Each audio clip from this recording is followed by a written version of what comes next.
Facebook's chief operating officer, actually, Sheryl Sandberg. She says a lot of women do not lean in to their careers because when they stand out, they are criticized. But when men do the same, they're considered go-getters, leaders. Well, joining us now is Debbie Madden, herself a female executive. Do you agree with that? Do you agree with Sheryl Sandberg that women should be leaning into their careers, even if they are criticized for doing it? Absolutely. I think to me, Lean In is more than a book. It's a movement. So what Sheryl Sandberg is doing is telling women it's okay to really know what do you want, what does having it all mean to you, and then having the courage to advocate for that. We're not only talking about executives here. We're talking about if you want to be a movie star, if you want to be a stay-at-home mom, find that thing that means having it all to you and lean in, embrace it, really own it. But she's saying more than that. She's saying take responsibility. Take more responsibility in different areas. Move out. Spread your power. Acquire power. She's saying do that, even if you're criticized for doing it. But I think the point you want to... You're smiling because you know what's coming. Yes. You say that women are their own worst enemies because women join in the criticism of females. Absolutely. Gender bias exists. It's very real, and men are not to blame. Women are just as guilty as men. But what's worse is it's largely unconscious. We don't even know that we're doing this. Lean In cites my favorite study from Harvard. A class was given a story. Same story, one difference. Half read about Heidi, half read about Howard. Howard was viewed as a collegial guy. I want to work with Howard. Everybody loves Howard. Heidi was viewed as selfish, bossy, aggressive. Same exact story. Women and men came to the same conclusion. So this is happening in our lives. We don't even recognize that it's happening. So you're saying ignore it. Ignore it. The criticism is coming from a lot of times from women. Ignore it and keep on pushing for more power and leadership roles. You're saying that. Yeah, it's not about just ignoring it. It's about taking risks. It's about advocating for yourselves.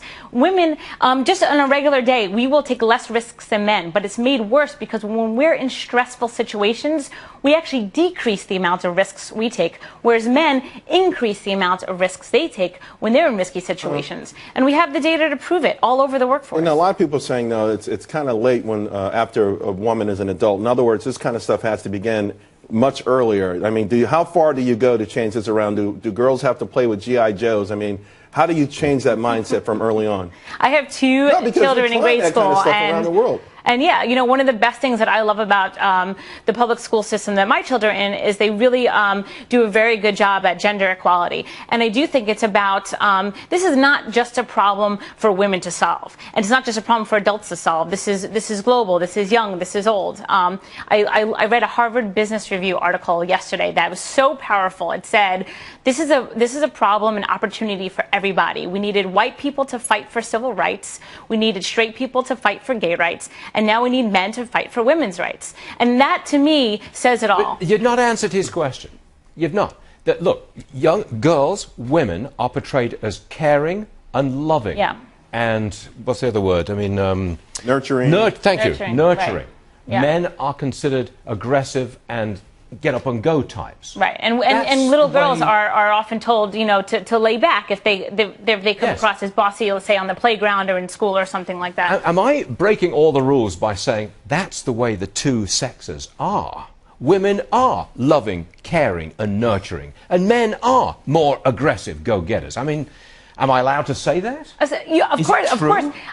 Do you think it's true? There are things that are, you know, women think more with their left brain and men think more with their right brain, and all this sort of like psychology behind it. So of course there are differences in the sexes that start from birth that you can't change. But am I right? Women are more caring and loving and nurturing. Are they? I think they are. I think some women are. I don't think that it has to be something that we take and say, oh, well, this is the way it is, so therefore we can do nothing about it. Okay, last word. One of the worst arguments that I think I've heard in all of this with Sheryl Sandberg is that we should have X number of women in Congress. And Sheryl Sandberg was criticized because she, as much as she's advocating for women, she didn't demand more women on the Facebook board. I think that's ridiculous. I think that would hold back women if we started to mandate, let's have women get there because they deserve to be there. No, absolutely. This isn't a numbers game. This isn't anything but women having the courage to advocate for themselves in their personal lives and in their professional lives. All right, everybody. Not bad. Fair debate, I would say. Would you think that was fair and balanced? Absolutely. It was a lot of fun. Thanks. Incredible, isn't it? Right. Thank you very much indeed.